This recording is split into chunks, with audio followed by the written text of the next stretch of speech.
তিনটি কারণে ভূমিকম্প হয়। কয়টি কারণ? আপনি কালেমা পড়লেন, মদ খাইলেন, বুঝতে হবে আপনি কালেমা বুঝেন নাই। আপনি কালেমা পড়লেন, গাঁজা খাইলেন ঠিক মতো, অবশ্য গাঁজা করে এই এলাকায় নাই, হ্যাঁ আছে। বিড়ি বিড়ি গাঁজার খাওয়া তো ভাই হলো বিড়ি, আগে খায় বিড়ি তারপরে খায় গাঁজা। যেমন বাজনার সাথে সংযুক্ত হলো নোংরা কাজ এবং মদ। রাসূল সাল্লাল্লাহু আলাইহি ওয়াসাল্লামকে মা এসে জিজ্ঞেস করলেন রাদিয়াল্লাহু আনহা, মা হুয়া সাবাবুজ জালজালা, ভূমিকম্পের কারণ কি? রাসূল সাল্লাল্লাহু আলাইহি ওয়াসাল্লাম বললেন হলো তিনটি কারণ। তিনটি কারণে ভূমিকম্প হয়। কয়টি কারণ? তিনটি কারণ। বাজনা এক কারণ, 2 নম্বর হলো মদ, 3 নম্বর হলো জিনা। এই তিনটা যেই দেশে বেশি সেই দেশে ভূমিকম্প বেশি। আল্লাহ আমাদের দেশটাকে হেফাজত করেন। আমাদের দেশটা কেন হেফাজত হচ্ছে? আমাদের কোন বিপদ হলে আমরা কাকে ডাকি?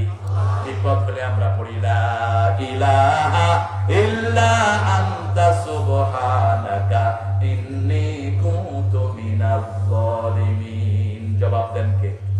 আল্লাহ বলছেন দেখেন, ফাস্তাজাবনা লাহু ওয়া নাজাইনাহু মিনাল গাম, আমি তোমাদেরকে উদ্ধার করেছি, যন্ত্রণা থেকে রেহাই দিয়েছি।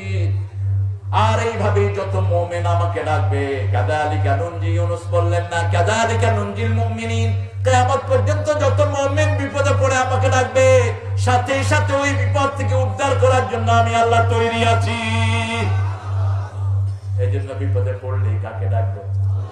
কাকে ডাকবেন? আল্লাহকে ডাকতে রাজি আছেন তো? কারা কারা রাজি হাত তুলে আল্লাহকে দেখায়া দেয়।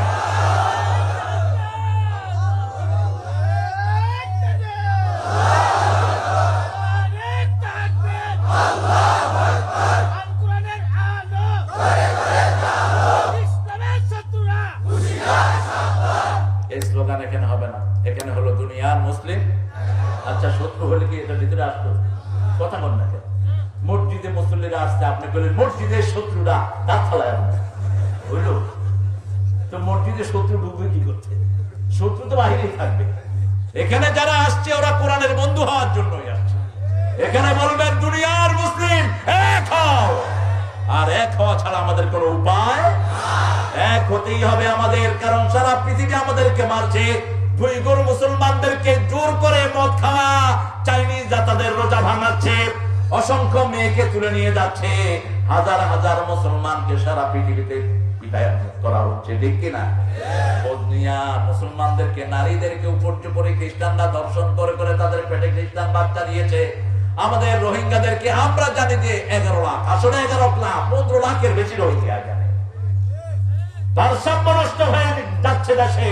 তারপরে যেহেতু তারা কালেমা পড়েছে, আমার ভাই, আমার ভাইয়ের উপরে যারা হাত দিবে তাদের হাত আমরা গড়িয়ে দেব। এটাই মুমিনের দাবি, ঠিক কিনা?